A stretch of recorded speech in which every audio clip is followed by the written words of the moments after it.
நாகமுத்துக்குமார் ஏன் பிடிக்கும்னா ஒரு சாமானிய பார்வையிலே ஒரு எழுத்துக்கள் இருந்துச்சு. நாகமுத்துக்குமார் சின்ன வயசுலேயே அம்மா இல்லை, ஆயா வீட்டில் தான் வளர்றாரு. ஆயா வீட்டு பியூர் சைவம். எப்பயாவது வருஷத்துல ஒரு முறை அசைவம் நாகமுத்துக்குமாருக்கா சமைச்சா உண்டு. இவர் டெய்லி ஒரு மாட்டு வண்டியில தான் இவர் போயிட்டு வர்றாரு ஸ்கூலுக்கு. போயிட்டு வரல அந்த மாட்டு வண்டி ஓட்டுற அண்ணா இல்ல ஏறணும்னு எல்லாரும் டிஃபன் பாக்ஸ் எடுத்து பிள்ளைகளா அப்படின்னு சொல்லி பாதி சாப்பிட்டுட்டு பாதியை வச்சுருவாரு.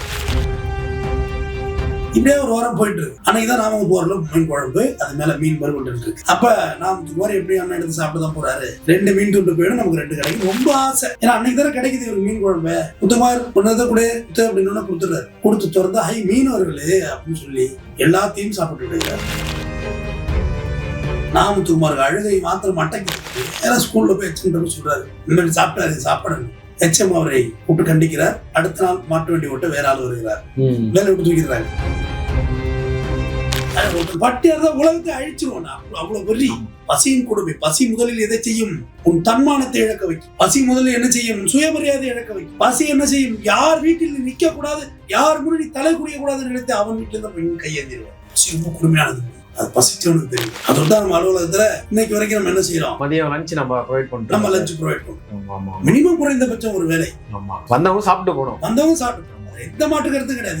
இன்னைக்கு வரைக்கும் அந்த ஒரு விஷயத்துல நம்ம காம்ப்ரமைஸ் பண்ணலாம். மதியம் வந்தா சாப்பாடு கண்டிப்பா வக்கீல் தமிழன் சார் ஆபீஸ் போனா சாப்பிடணும். நாமத்துக்குமார் அதாவது அவர் அந்த மாட்டு வண்டி ஓட்டி அந்த வயதுக்கு அவர் போய்விட்டார். இவங்களோட சாப்பாடு சாப்பிட்டு தப்பு தானே, நான் தான் மன்னிப்பு கேட்கணும். அதுக்கு அன்னைக்கு தெரியல. நாமத்துக்குமாரை சிறுவனாக அவர் அழைத்துட்டு போறாரு. இன்னைக்கு ஒரு ஐஸ்கிரீம் வாங்கி கொடுக்கிறாங்க. ஒரு ஐஸ் இல்லைன்னா இருக்கட்டும் பரவாயில்ல, என்ன சாப்பிட்டு பாருங்க. நாமத்துக்குமார் அருமையாக அதை எழுதி முடிப்பார். முதல் முறையாக ஐஸ்கிரீமின் வாசம், மீன் குழம்பின் வாசம் அதில் அடித்தது. அதுதான் ஹைலைட்டான வரி.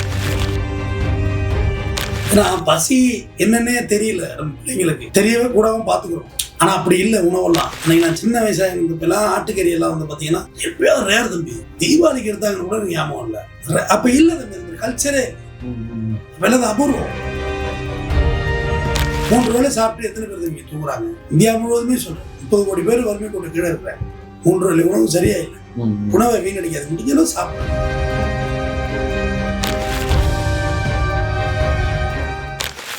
மெட்ராஸ் டவுன் பஸ் நேயர்களுக்கு வணக்கம். வணக்கம் சார். வணக்கம் சார். நான் முத்துக்குமார் அப்படின்னாலே உங்களுக்கு பிடிச்ச ஒரு ஞானி, எழுத்தர். அவரை பத்தி சொல்லுங்க சார். நாகமுத்துக்குமார் எதனால பிடிக்கும் எனக்குன்னா, எல்லா எழுத்தரையும் ரொம்ப பிடிக்கும். நாகமுத்துக்குமார் ஏன் பிடிக்கும்னா ஒரு சாமானிய பார்வையிலே ஒரு எழுத்துக்கள் இருந்துச்சு. அது பசி என்னும் பெருந்தின்னு சொல்லிட்டு ஒரு எழுத்து, ஒரு ரைட்டிங். அது ரொம்ப பசியோட அருமை என்னன்னு தெரியாம எல்லா பிள்ளைகளும் வளருது. சாப்பாட்டுல தட்டில் சாப்பாடு வச்சு போகுது. கறி வேண்டாம் அப்படிங்குது. சிக்கன் வேண்டாம், எனக்கு கறி தான் வேணும். கறி கொடுத்தா இதெல்லாம் தேவையில்ல, பிடிக்கிற எக்கு கொடுக்குது. ஆனா அன்னைக்கு அப்படி இல்லை. நான் வளர்ந்த காலங்களே அப்படி இல்லை. நாகமுத்துக்குமார் சின்ன வயசுலேயே அம்மா இல்லை, ஆயா வீட்டில் தான் வளர்றாரு. ஆயா வீட்டு பியூர் சைவம். எப்பயாவது வருஷத்துல ஒரு முறை அசைவம் நாகமுத்துக்குமாருக்கா சமைச்சா உண்டு. இவர் டெய்லி ஒரு மாட்டு வண்டியில தான் இவர் போயிட்டு வர்றாரு ஸ்கூலுக்கு.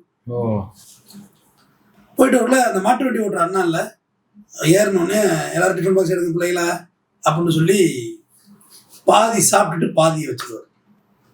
4 உருளைக்கிழங்கு இருக்குன்னா 2 சாப்பிட்டு 2 வச்சுருவார். ரொம்ப நியாயமா சாப்பிடுவார் காலையிலே. இப்படியே ஒரு வாரம் போயிட்டு இருக்கு. அன்னைக்குதான் நாம போறல மீன் குழம்பு, அது மேல மீன் வறுவல் இருக்கு.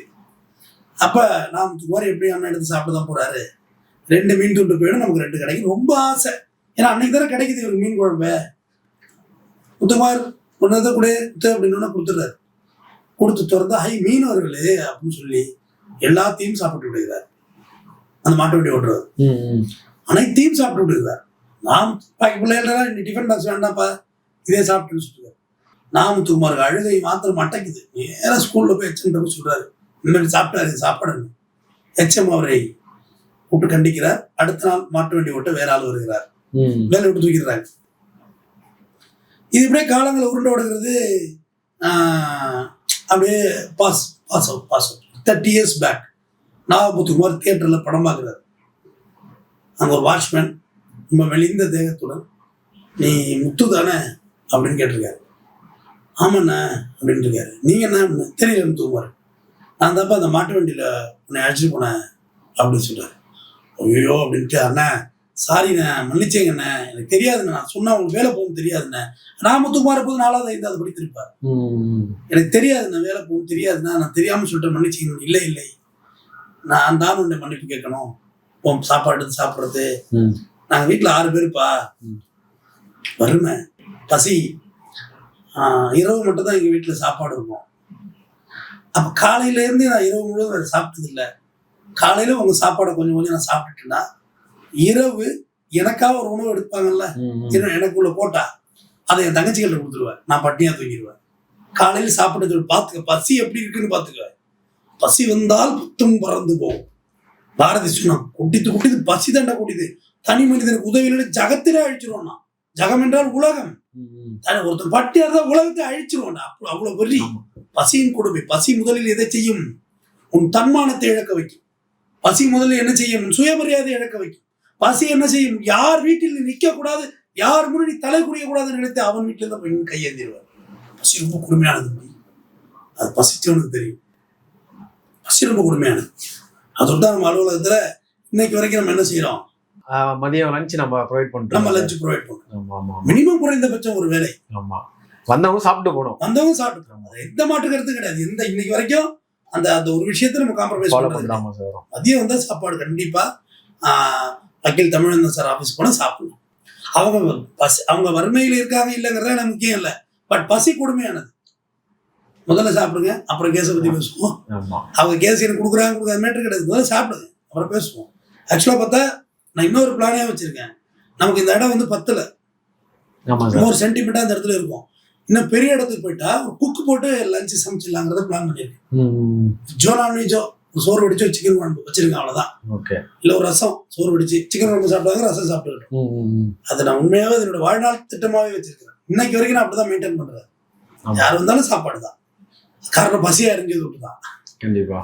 அப்படி இருக்கக்குள்ள அவர் சொல்றாரு, இல்லப்பா நான் தான் மன்னிப்பு கேட்கணும், கொஞ்சம் ஒரு நிமிஷம் இருக்கிறேன் அப்படின்ட்டு தாத்தா வயசான அந்த மெலிந்த மனிதர் ஓடுகிறார். வாட்ச்மேன் ஓடி போய் ஐஸ்கிரீம் வாங்கி வந்து கொடுக்குறாரு. நான் முத்துக்குமார். அதாவது அவர் அந்த மாட்டு வண்டி ஓட்டி அந்த வயதுக்கு அவர் போய் விட்டார். இவரோட சாப்பாடு சாப்பிட்டு தப்பு தர நான் தான் மன்னிப்பு கேட்கணும். எனக்கு அன்னைக்கு தெரியல. நான் முத்துக்குமாரை சிறுவனாக அவர் அழைத்துட்டு போறாரு.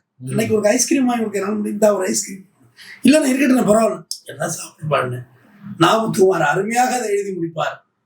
முதல் முறையாக ஐஸ்கிரீமின் வாசம், மீன் குழம்பின் வாசம் அதில் அடித்தது. அதுதான் ஹைலைட்டான வரி. முதல் முறையாக ஐஸ்கிரீம் என்ன ஸ்மெல் இருக்கும், மாதிரி நல்லா மனமா, அது மீன் குழம்பு வாசம் இருந்துச்சு. சாப்பிட்டார். ஏன்னா பசி என்னன்னே தெரியல நம்ம பிள்ளைங்களுக்கு, தெரியவே கூடாம பார்த்துக்கிறோம். ஆனா அப்படி இல்லை உணவெல்லாம். அன்னைக்கு நான் சின்ன வயசாக இருந்தப்பெல்லாம் ஆட்டுக்கறி எல்லாம் வந்து பார்த்தீங்கன்னா எப்பயாவது ரேர் தம்பி. தீபாவளிக்கு எடுத்தாங்கன்னு கூட ஞாபகம் இல்லை. அப்ப இல்லை தம்பி, அந்த கல்ச்சரே இல்லை. அப்ப எல்லாம் அபூர்வம். பிராய்லர் வந்த பிறகுதான் எல்லார் வீட்டுக்கும் அசைவ உணவுகள் போய் கிடைச்சது. கோழி முட்டை வந்துச்சு. நாட்டு கோழி முட்டைங்கிறது கொம்மி, பெரிய முட்டை.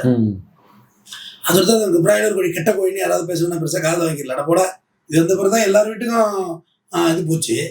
இல்லை நாங்கள் அதாவது ஆக்சுவலாக நாங்கள் சொல்றது எப்படின்னா, நாங்கள் வறுமையில் இல்லாத குடும்பம், வசதி வாய்ப்பாக இருந்த குடும்பங்களே கறியெல்லாம் பெரிய விஷயம்னு சொல்ல வர்றேன். ஆனால் இப்போ வந்து ஆஃப்டர் கோவிட் நான்வெஜ் இல்லாமல் சாப்பாடே இல்லை எல்லார் வீட்லையும். இல்லை எங்கள் ஊர்லேயே சொல்கிறேன், எல்லாரும் வசதியானவங்க. ஆனால் அது அப்போ கல்ச்சர் இல்லை.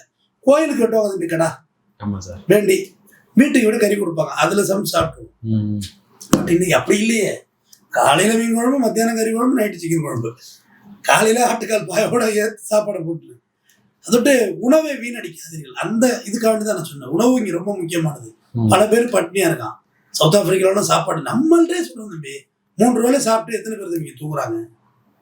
இந்தியா முழுவதுமே சொல்றேன், 30 கோடி பேர் வறுமை கோட்டு கீழே இருக்கிறாங்க. 3 வேளை உணவு சரியா இல்லை. உணவை வீணடிக்காது, முடிஞ்ச அளவு சாப்பிடுங்க. ஊர் பெருமைக்கு இலையில பந்தா பண்ணாதீங்க. கறி வச்சு அது வச்சு பிரைட் எல்லாம் போட்டு சீன்லாம் போடாதீங்க. வயிற்றுக்கு சாப்பாடு கொடுங்க வந்தவங்களுக்கு, அவ்வளவுதான். மற்றபடி பெருமைக்காக செய்யறதுக்கெல்லாம் அதில் ஒண்ணுமே இல்லை. உணவில் என்ன பெருமை?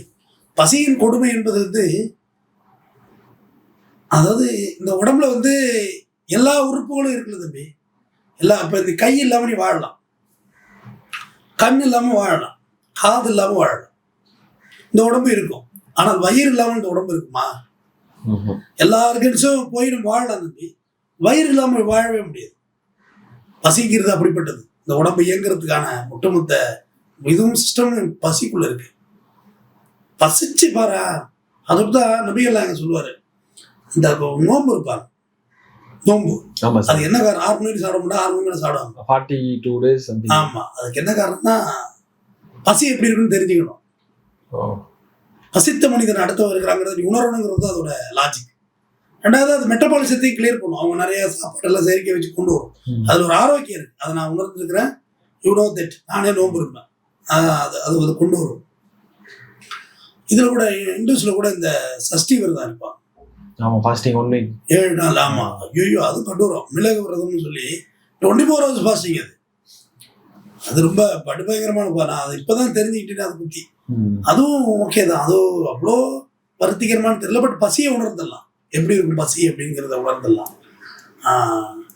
எல்லாரும் நீங்க கோயிலுக்கு போய் செய்யுங்க, அதெல்லாம் உங்க விருப்பம். நீங்க கோயிலுக்கு போய் செய்யுங்க, அது எல்லாமே செய்ய வேண்டியதுதான். ஆனா பசிச்ச மனிதனுக்கு உணவளிங்க. நன்றிங்க.